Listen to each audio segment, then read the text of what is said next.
Hi, my name is Beth Hiley here for Board Game Geek at Origins 2017. I'm sitting down with Matt Hyland of DeVere Games, and you brought us FanHunter.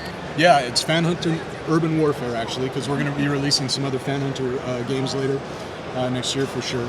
And it's based on a post-apocalyptic world in which Europe has been destroyed and a guy takes over Barcelona. He renames it Barna City, and he wants to bore all the people with and control their minds through apathy and boredom. And so what he decides is that all geek culture is outlawed. And so there's no comic books, video games, cult movies, none of that stuff is legal. But the fans, they're not having any of it, and so they form the resistance to fight back. And so then Alejo is the bad guy's name. He sends out these hit squads of fan hunters to take them out and steal their stuff. Okay, and so that's where the name FanHunter comes from. And this is a minis skirmish game. It's the first one, like I said, that we'll be doing. And basically, you have different scenarios. You're trying to get goals. In this case, these guys are trying to be the first to reach the Amazing Spider-Man comic that one of the silly fan hunters left there by accident. And so the fan hunters are trying to get it and bring it back as close to their starting point as possible. Okay, and whoever does that is going to be the winner. Oops, is it not there?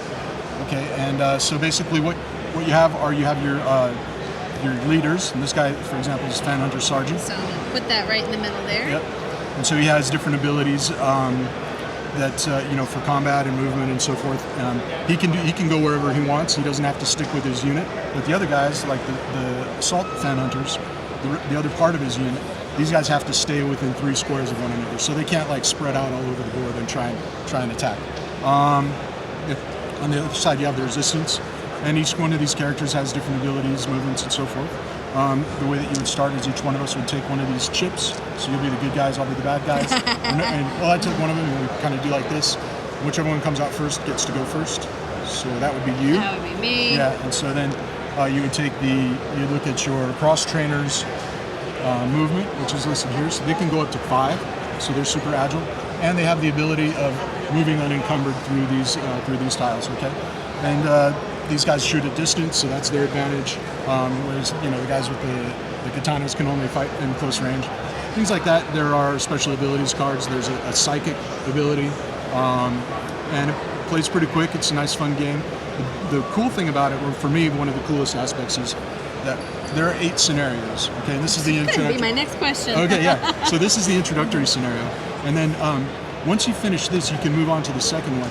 And we have a couple of those we do. boards down here for some of those. Yeah, and each of them are going to start with different barriers, like the trucks or the I don't know what they are, debris, detritus, and then after you finish this game, whoever wins determines how the next game begins. Oh, that's fun. Yeah, and so it's narrative in that sense, and you can kind of play out the whole story, and it means you can play it out multiple times because no 8 endings are always going to be the same.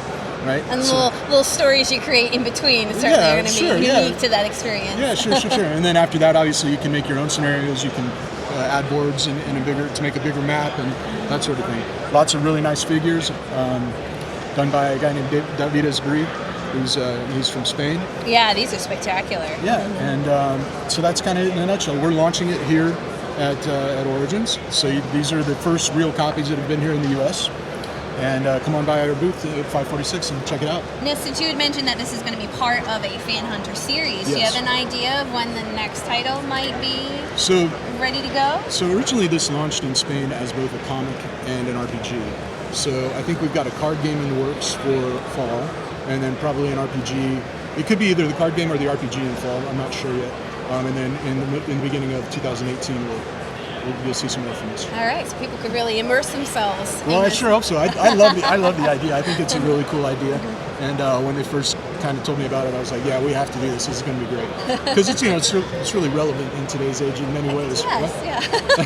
Yeah. Right. Defending geek culture. That's right. One comic book at a time. Right. Well, Matt, thank you so much for letting us take a quick look. And if you guys are interested, so this is FanHunter Urban Warfare, the first in the FanHunter series, and from DeVere Games. And thank you for letting us take a look.